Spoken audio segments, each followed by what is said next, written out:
Orang yang berharap nggak boleh ada kebencian. Betul-betul di pikiran, di hati, tindakan jangan. Bersihin, berharaplah pada Tuhan.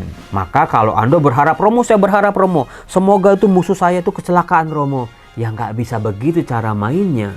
Nanti harapan-harapan Anda yang lain akan tertutup itu. Karena orang yang berharap itu nggak boleh ada kebencian. Itu rahasianya. Salam damai sejahtera saudara-saudara yang terkasih pencinta firman Tuhan. Berjumpa kembali dengan Bible Learning with Father Joseph. Saudara-saudaraku, bagaimana kabar Anda hari ini? Senang rasanya saya boleh menyapa Anda kembali meskipun hanya di layar kaca. Saya berdoa, saya berharap pada Tuhan. Tuhan, berilah kami anak-anak-Mu ini rahmat. Supaya kami sungguh-sungguh sadar bahwa diri kami ini dikasihi. Bahwa diri kami ini berharga di mata-Mu.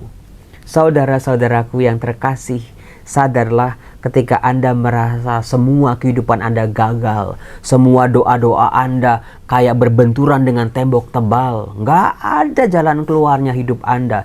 Nyesek, sedih, nangis, khawatir, takut, semuanya jadi satu. Persis gado-gado, Romo. Dicampur-campur semua. Kalau gado-gado sih enak, Romo. Tinggal pakein bumbu, bisa dimakan. Tapi bagaimana kalau hidup saya penuh dengan kekhawatiran demi kekhawatiran? Kegentaran, ketakutan dari segala penjuru. Ekonomi hancur-hancuran, relasi hancur-hancuran, masa depan hancur-hancuran, dengan anak, istri, suami, pasangan, semuanya hancur-hancuran, Romo. Sampai-sampai di pelayanan pun, Romo, kayak robot aja, nggak menikmati pelayanan di gereja. Saudara-saudara, kalau Anda saat ini lagi berpikir seperti itu, bahwa diri Anda tidak berharga, bahwa diri Anda tidak ada gunanya, ada satu pribadi yang mengatakan kepada kita setiap hari, setiap saat, kamu berharga di mataku. Aku mengasihimu. Kita dikasihi oleh pribadi yang bukan main-main. Bisa jadi ada orang tergila-gila sama Anda karena Anda cantik, karena Anda ganteng, karena Anda kaya, karena Anda populer, karena Anda punya sesuatu di matanya. Tapi ketika semua itu hilang dari diri Anda, cinta mereka bisa berubah. I love you jadi I hate you. Bayangin coba. Aku cinta kamu, sekarang aku benci kamu. Karena mereka kehilangan daya tarik yang pernah kita miliki. Cinta manusia bisa berubah, tapi cinta Allah, siapapun kita, bagaimanapun kita, Dia tetap mengasihi kita. Sadarlah diri kita berharga di matanya. Itulah yang akan ditawarkan dalam bacaan-bacaan di Minggu Advent yang kedua ini, saudara-saudaraku. Sebelum saya mulai permenungan tentang kitab suci, kemarin itu di Keuskupan Agung Jakarta, di gereja katedralnya, ada tahbisan imam baru. Romo Yuda dan Romo Wilson, dua-duanya murid-murid saya. Sebagai seorang staf seminari, pembimbing, guru, dosen, di kampus ya mereka murid saya, di rumah di seminari ya mereka juga anak-anak saya. Begitu lihat anak-anak didik saya ini maju ke altar, itu mungkin perasaannya sama seperti Anda lihat anak-anak Anda menikah. Itu sama perasaannya saya. Haru, gembira, senang, kekhawatirannya ada dikit. Aduh, gimana nanti mereka ketika jadi imam dengan segala macam godaan-godaan di dunia ini. Tapi ada harapan, saya percaya setiap pribadi yang ditabiskan ini bukanlah pribadi yang sempurna, tapi dipanggil untuk menjadi seorang imam yang baik. Nah, jadi ya saya berlinang air mata juga. Saya bersyukur akhirnya gereja KAJ ketambahan lagi tenaga-tenaga baru, imam-imam muda. Kan kalau saya sudah 18 tahun jadi imam ya. Itu ya nggak dikatakan imam muda lagi. Masa saya pun nanti akan ada lagi imam-imam muda yang lain. Nah, setiap tabisan imam, saya itu selain bersyukur dengan anak-anak saya yang ditabiskan, saya melihat diri saya juga. 18 tahun jadi imam, luar biasa. Begitu banyak janji Tuhan yang Tuhan katakan pada saya.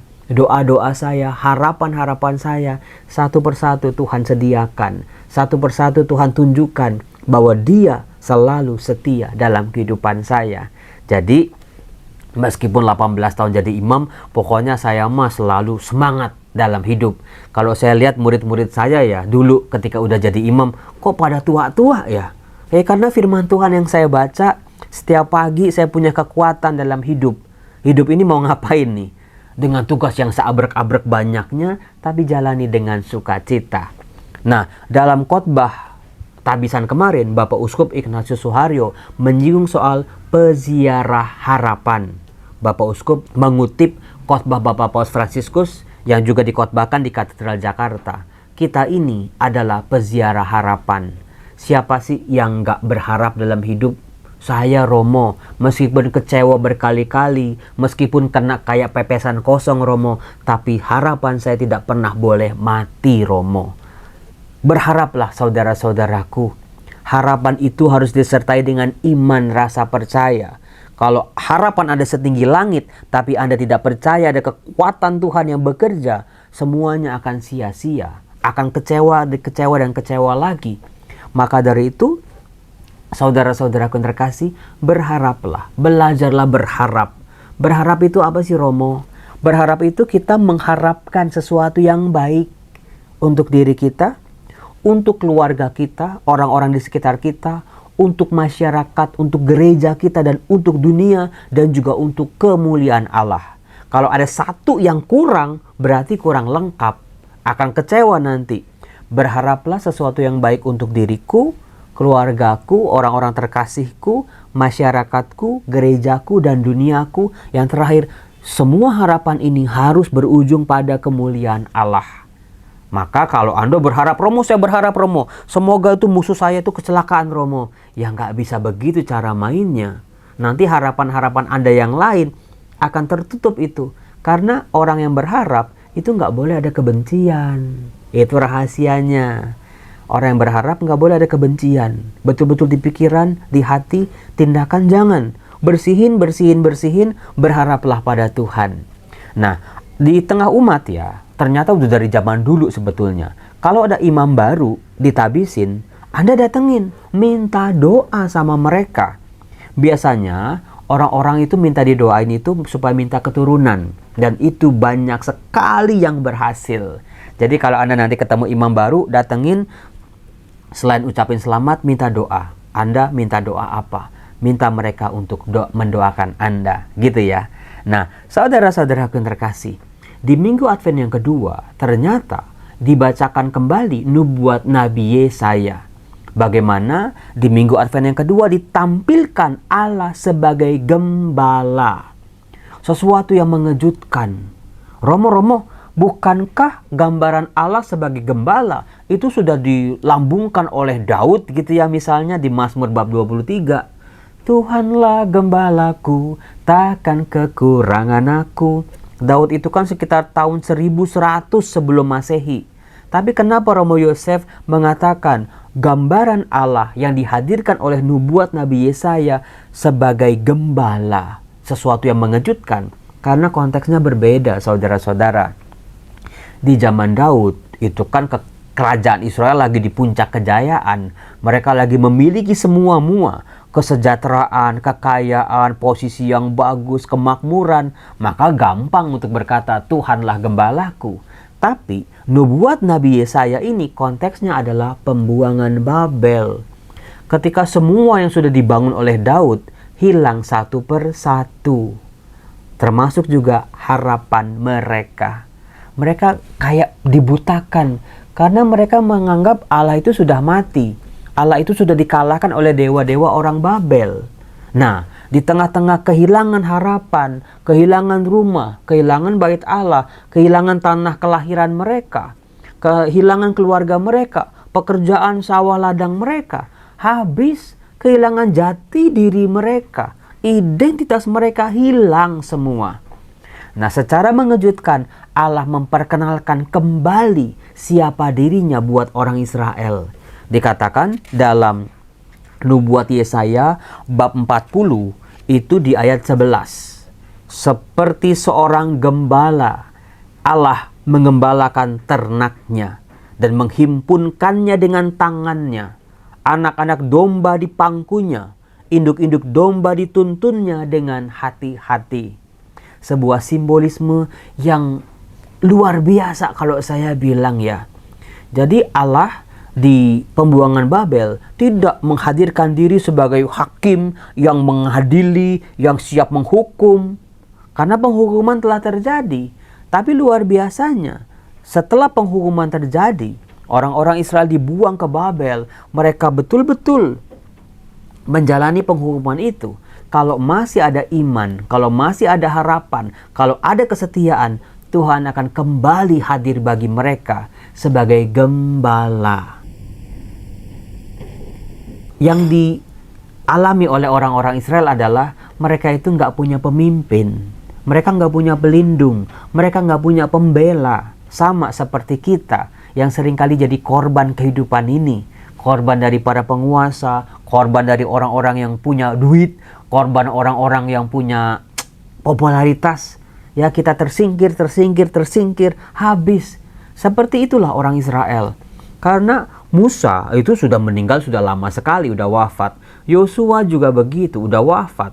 Hakim-hakim udah wafat semua. Kemudian raja-raja itu satu persatu raja-raja dihabisi di masa pembuangan. Mereka nggak punya lagi pemimpin. Nah, dalam situasi seperti itulah Allah menyuarakan suaranya dari surga. Aku akan hadir kembali sebagai gembala. Sebuah kekuatan baru, sebuah harapan baru. Orang-orang Israel itu pekerjaannya itu secara umum peternak. Mereka tahu gembala itu seperti apa.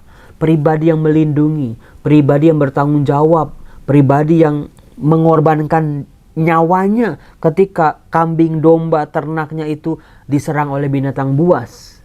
Pribadi yang memberi makan, pribadi yang membawa domba-domba ini ke air, sumber-sumber air untuk minum.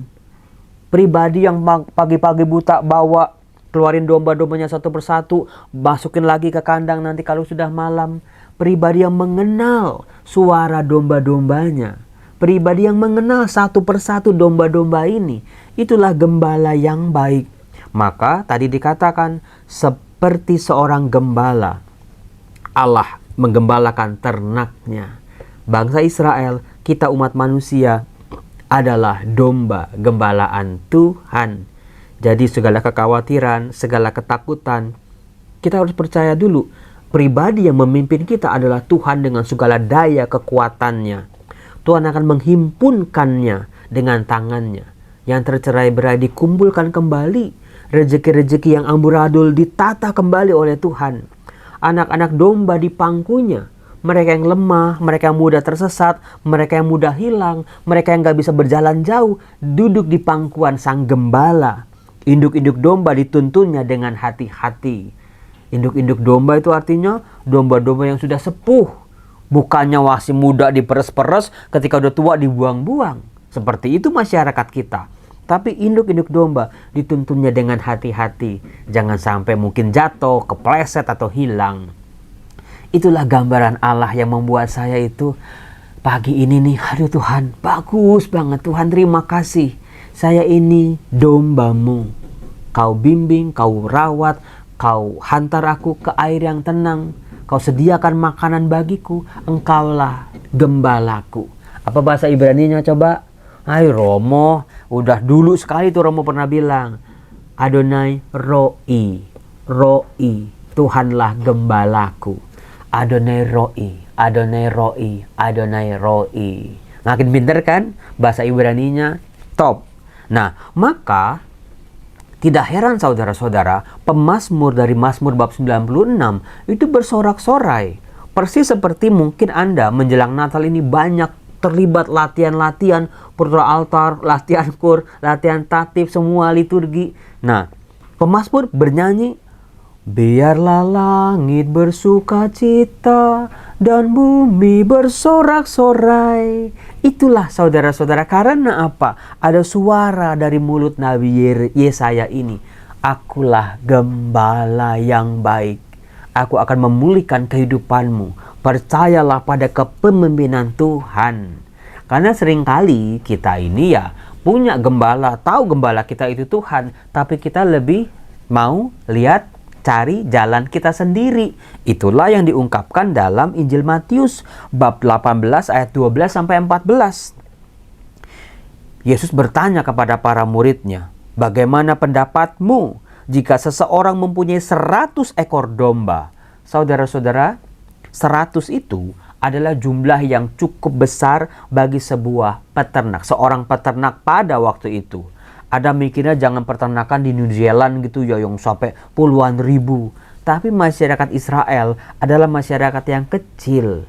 100 domba itu sudah banyak sekali. Dan seekor di antaranya sesat, tidakkah ia akan meninggalkan yang 99 ekor di pegunungan, lalu pergi mencari yang sesat itu?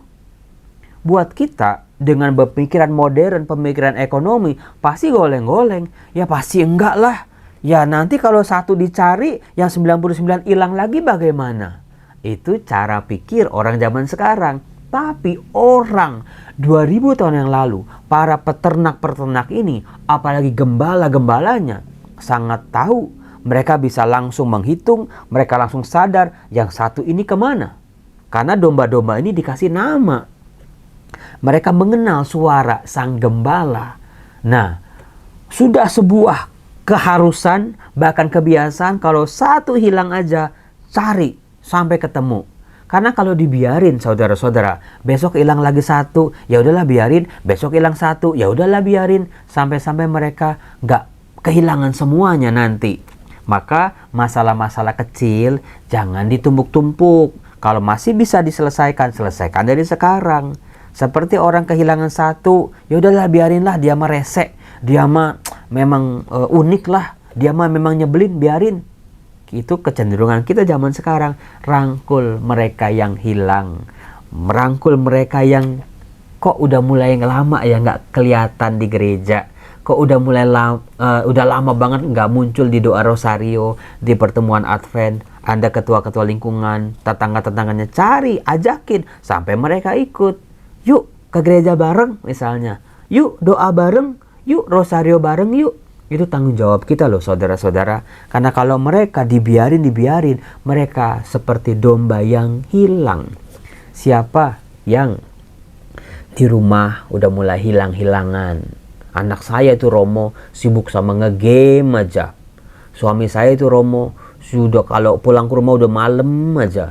Istri saya itu Romo lebih banyak kegiatan di luar daripada di rumah. Banyak dari kita adalah pribadi-pribadi yang hilang dari komunitas kita, dari keluarga kita, dari pelayanan kita, dari pergaulan kita. Kita hilang dulu deh, kita healing dulu dah. Lagi luka, ya boleh-boleh saja, tapi jangan lupa setelah sembuh kembali. Saudara-saudaraku yang terkasih, itulah yang dikatakan oleh Tuhan Yesus. Aku berkata kepadamu, sungguh jika ia berhasil menemukannya, lebih besarlah kegembiraannya. Lihat, lebih besar kegembiraan kalau satu yang hilang itu ketemu daripada yang 99 ekor yang tidak sesat. Lebih besar ketika satu ditemukan, itu lebih besar. Artinya apa saudara-saudara? Jangan biarkan diri kita hilang di antara orang-orang yang kita kasihi, dalam pergaulan kita, dan juga dalam hadirat Allah. Romo, kayaknya dengar khotbah ini, renungan ini kayak ketabok-tabok Romo. Udah lama gak ke gereja Romo. Udah lama gak berdoa Romo. Udah lama Romo gak menikmati hadirat Tuhan Romo. Kita menghilangkan diri kita sendiri dari hadapan Allah, sang sumber hidup loh. Sang gembala kita. Dikatakan demikian pula Bapamu yang di surga tidak menghendaki seorang pun dari anak-anak ini hilang. Saudara-saudara, yuk buat Anda yang menonton Bible Learning ini, yang udah lama gak berdoa, udah lama gak baca firman Tuhan, udah lama gak ke gereja, udah lama gak menikmati hadirat Tuhan. Yuk, ada Bapa, udah rindu sama Anda. Bapa di surga yang berkata, pulanglah hai anakku, ada ampun Bapa bagimu. Jangan takut. Romo, saya udah rusak Romo, saya udah gak berharga lagi Romo, semua orang udah jauhin saya Romo. Yuk pulang, kembali ke jalan yang benar, kembali ke jalan-jalan Tuhan ini. Bapa sungguh mengampuni, Bapa sungguh mengasihi, Bapa sungguh siap mengangkat kita tinggi-tinggi. Seperti yang dikatakan nubuat Nabi Yesaya ini. Hai Sion, pembawa kabar baik, naiklah ke gunung yang tinggi. Hai Yerusalem, pembawa kabar baik, nyaringkanlah suaramu kuat-kuat, nyaringkanlah suaramu, jangan takut. Saudara-saudara yang terkasih, seperti itulah Advent minggu yang kedua ini. Saya berharap Anda semakin serius mengisi Advent Anda, masa Advent, masa penantian ini dengan hal-hal yang berharga, dengan hal-hal yang baik. Jangan waktu yang berharga ini lewat begitu aja sia-sia. Nanti sayang ketika Natal orang pada nyanyi, biarlah langit bersuka cita dan bumi bersorak-sorai. Anda masih punya ganjelan, Anda masih punya kebencian, Anda masih punya kepahitan. Orang-orang udah berharap hidupnya dipulihkan, Anda masih begitu-begitu aja. Yuk, siapkan diri kita. Saya Romo Yosef mau ke kantor lagi. Ini saya lagi deg-degan karena apa? Ini kan hari Selasa ya. Nanti siang itu ranjang-ranjang atau kasur-kasur dari Alga Springbed itu datang ke rumah Teduh Suryo. Kemudian juga akan dipasang kain-kain pemisah antara satu pasien dengan pasien yang lain. Lemari-lemari juga datang juga. Taman-taman mau diselesaikan hari ini. Pokoknya kayak orang mau punya lahiran lah. Karena hari Kamis 2 hari lagi ini bakal diberkati ya. Ada misa pemberkatan. Kemudian juga terima kasih ada ibu-ibu yang bantuin saya. Terima kasih. Besok itu kita akan beres-beres. Karena kalau bersih-bersih sudah dibantu sama satu cleaning service profesional. Tapi yang beres-beresnya itu saya nggak tahan. Berantakan. Kalau yang laki-laki mah nanti berantakan lagi. Tapi kalau ibu-ibu kan cermat gitu ya. Sendok, garpu, mangkok, piring, alat-alat makan bisa ditata kembali. Pasang spray juga. Terima kasih. Saya percaya semua yang baik akan mendatangkan kebaikan dan kemuliaan Tuhan. Bantu doa ya. Terima kasih. Tuhan berkati.